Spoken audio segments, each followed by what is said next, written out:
So today we are going to start with Savage Model 10. A little bit different than what you're seeing out of a normal Model 10, because this has a choke stock. This is a precision bolt action rifle. This is not just a hunting rifle. This was their police model.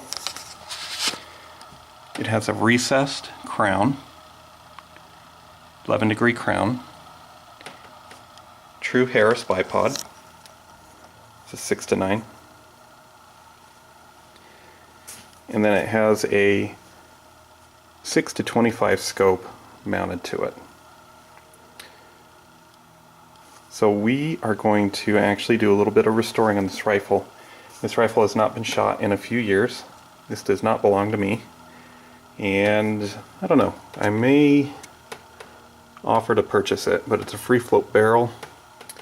This rifle is very heavy, 13.5 pounds without the scope. So this is a heavy rifle. But it's a heavy barrel, it's a heavy contour, 1 in 10 twist, and pretty much will fire anything from M80 ball, probably up to 200 grain, no problem, and still be able to stabilize it. Well, up to 200 grain I'd be a little for short distance, no problem. But this is a special scope. It's just a millet, no problem there. And what it actually says here on the side is that this was actually designed, let's see so you can see it, by Major John Plaster, manufactured for Savage Arms Inc. by Choate Machine and Tool Company. So we have a 2-piece safety here on the back. This has an AccuTrigger, and right under here there is a resource where you can remove 2 screws and to be able to put tools, but honestly this gun's heavy enough, why would you put tools in here? But you can actually put additional weights in here to help balance out the rifle because it is a little front heavy. This is a very wide rifle. It does have swing swivels on each side, and you can actually adjust these plates here. You can put multiple ones in, up to 3 that normally came with it, to be able to adjust the length of pull. It has a really nice rollover cheek piece. The way this is set up though, in my opinion, these rings are too high.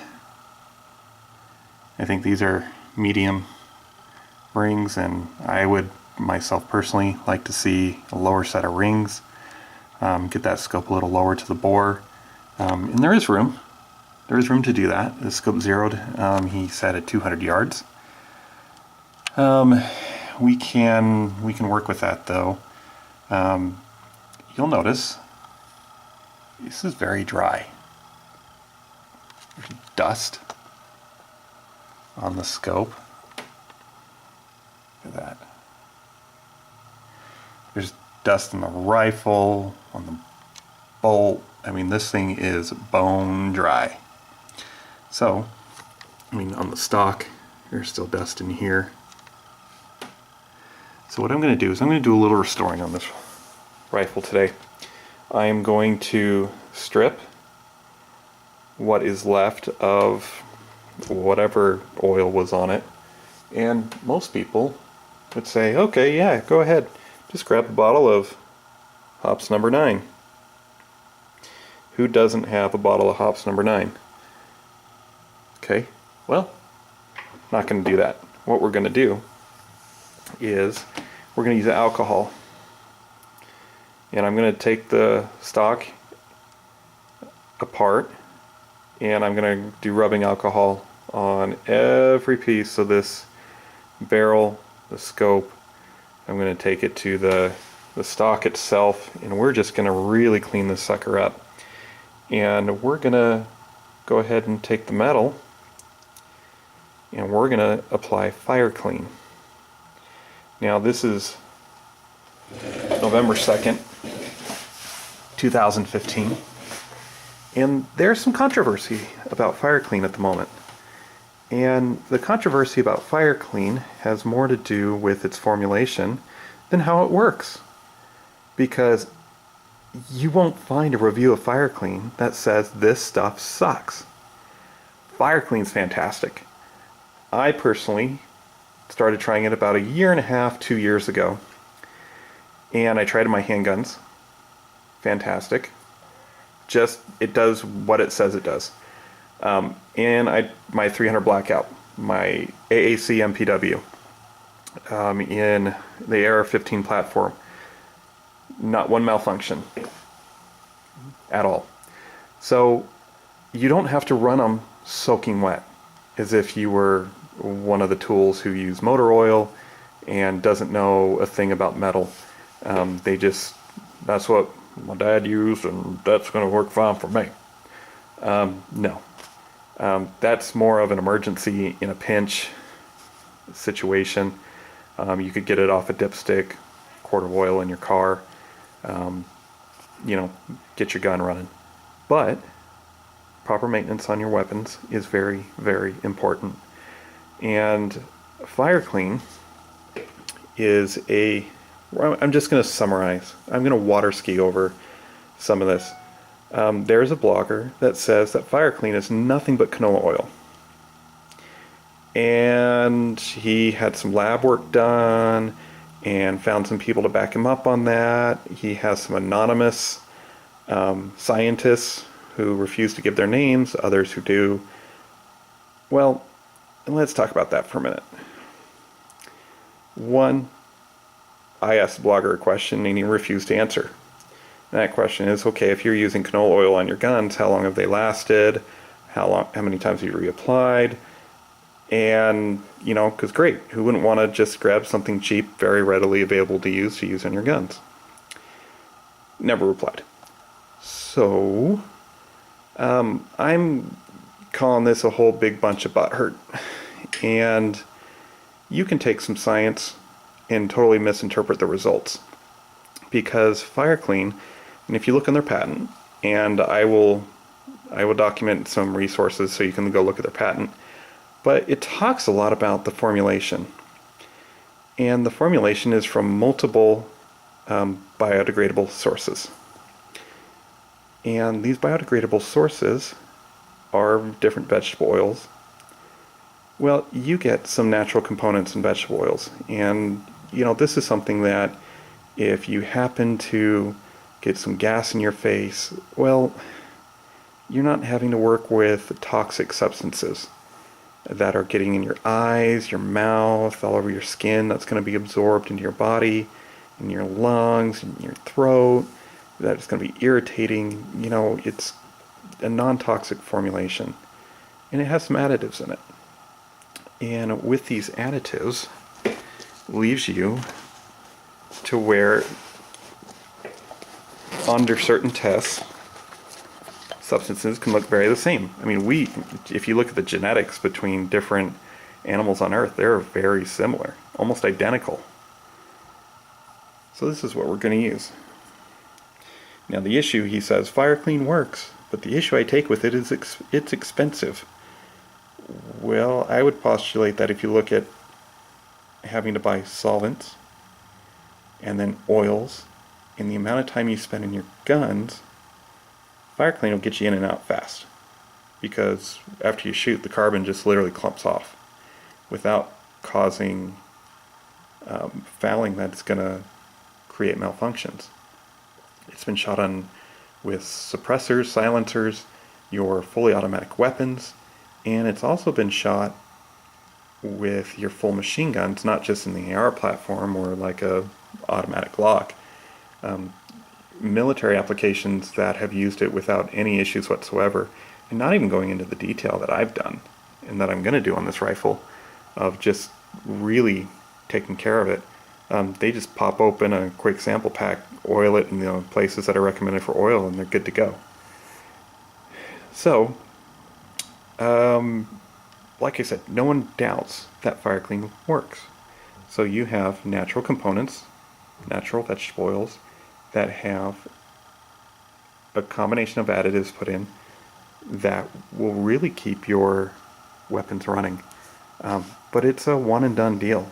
I only have to strip this with alcohol once just to get any residual carbon and oils or solvents out of the rifle, because I don't know what was put onto it, but I do know for a fact it's been multiple years, at least probably 2 to 3 years since this has been shot and oiled.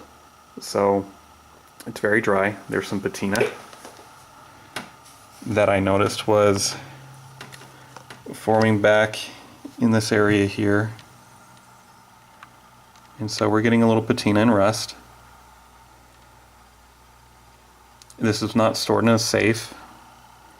This wasn't, this is just stored in long enough in an area to collect dust. So we're gonna go through the process, and just because this gun is so long, it has a 26-inch bull barrel. It's heavy. I'm not going to do on camera on my workbench the cleaning process, but I will do in an area in the field. I'll do an in-field review on this rifle, and I will mention some spots where you can apply Fireclean and other oils if you choose to use a different oil that will help keep your gun running smooth and strong. So, and I can show on a AR-15. We'll add in some fun stuff just to be able to view. But for now, we're going to go ahead and close up, and I'm going to get this baby cleaned up. We're going to put some rounds through it. I have actually multiple rounds. I have some of this Super X soft point ammo from Winchester, 150 grain, and this is a hunting round. I mean, they have some elk, some deer, some pig on here. I want to see, do they have any ballistic information in here? Okay, so this ammunition, and from what I've seen, most 308s, they're testing out of 24-inch barrels. So your muzzle velocity of 2820. I've also heard that every inch for a 308, depending on the ammunition, you're going to get about 70 feet per second. So the 26-inch barrel, we're going to get an extra 140 feet per second with diminishing returns probably out at this point. So we may be hovering pretty darn close to 3,000 feet per second with this ammunition. But we're still, velocity drops off fast. You're losing 300 feet per second the first 100 yards. 300 blackout is pretty much the same with 110 grain Barnes ammo, about 400 feet per second. So comparing to another 308 projectile or 30 caliber projectile, you're losing to 200 yards another 300 feet per second. And so out at 300 yards, you're at 1900 feet per second with 9 inches of drop between 200 and 300 yards. Then kind of your diminishing returns are popping in for how much you're actually losing. So you're losing in the first 300 yards about 1,000 feet per second in velocity and quite a bit of energy.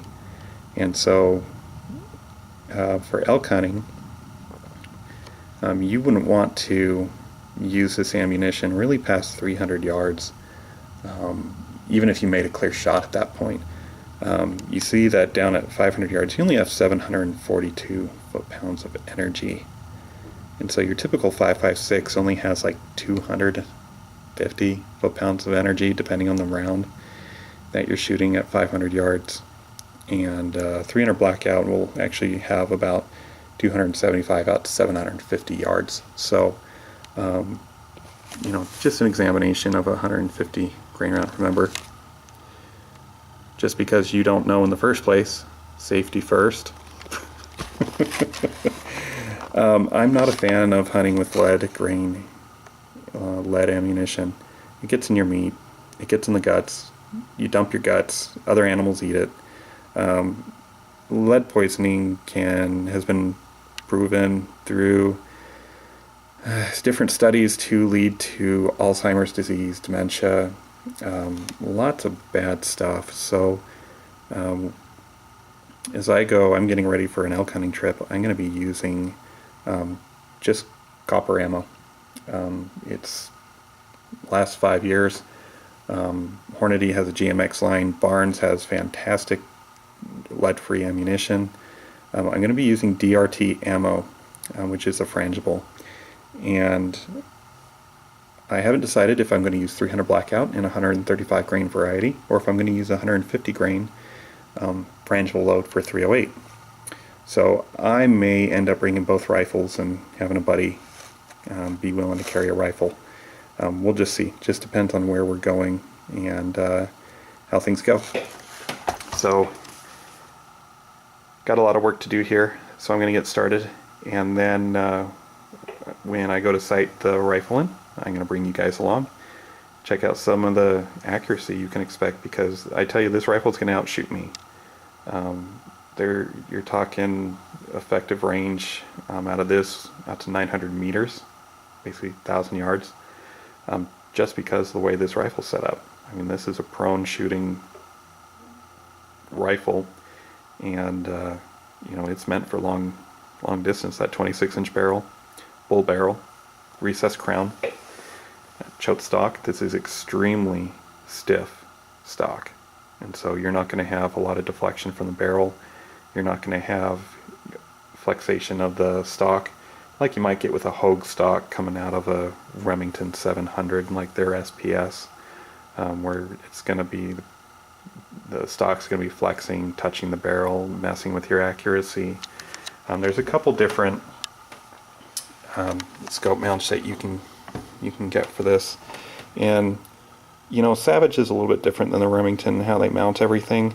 But you know, with the ejection, you can't just do a solid Picatinny rail or 1913 rail up here. You have to either, it has to either back along this area